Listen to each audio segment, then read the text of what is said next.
Hello সবাইকে। আসলে ক্যামেরার সামনে এভাবে দাঁড়িয়ে কখনো কথা বলার অভ্যাস তো আমার নেই। কেমন জানি ভয়, ভয় লাগছে। শরীরটা বয়ে কাঁপছে।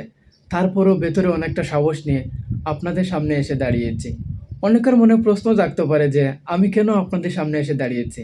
আসলে আমি একজন প্রবাসী, প্রবাসে থাকি। আ আজকে থেকে আমি আমার জীবনের নতুন একটা খাতা খুলেছি। যার নাম রেখেছি আমি নিবাসনমো। আমরা যারা প্রবাসে থাকি বা তাদের জীবনটা কেমন কাটে, কতটা একা লাগে, আর সেই একাকিত্ব দূর করতে আমরা কি, কি করি?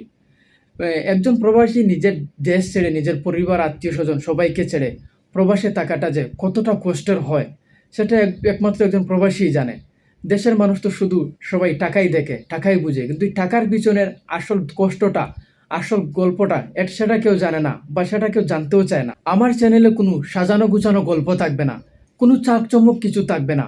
আমার চারপাশের মরুভূমির যে বাস্তবতা বা আমি নিজে যেমন সাধারণ, আমার প্রতিদিনের জীবনটা ঠিক যেভাবে কাটে, আমি সেই খাঁটি বাস্তবতাই আপনাদের সাথে ভাগ করব। আমার মতন হাজারো প্রবাসী ভাই এখানে আছে যারা প্রতিদিন কষ্ট করে যাচ্ছে ওদের পরিবারের জন্য, হ্যাঁ, ওদের একটু সুখে রাখার জন্য, ওদের ভালো রাখার জন্য। তো পরিবারকে সুখে রাখতে যে ওদের জীবনটাতে কতটা কষ্টের মাঝে দিয়ে যাচ্ছে বা ওরা যে কতটা কষ্ট করছে বা নিজে যে কতটা কষ্ট করছি, আমি এইসব আপনাদেরকে দেখানোর চেষ্টা করব। একদম বাস্তবতা, একদম এখানে কোনো কিছু থাকবে না এক্সট্রাভাবে সাজানো গুছানো। যা থাকবে সবকিছু একদম বাস্তব থাকবে। অনেকে হয়তো জানেন যে প্রবাসে এসে মানুষ এখানে পশু পাখি পালন করে। অনেক পশু পাখি, কেউ ছাগল, কেউ উট, অনেক কিছু আছে। তো এটা কতটা সত্য, কতটা মিথ্যা আমি আপনাদেরকে দেখাবো বা এটাকে তুলে ধরবো। হ্যাঁ, আশেপাশে অনেক পশু পাখি আছে। হ্যাঁ, আমাদের এখানে অনেক কিছু আছে।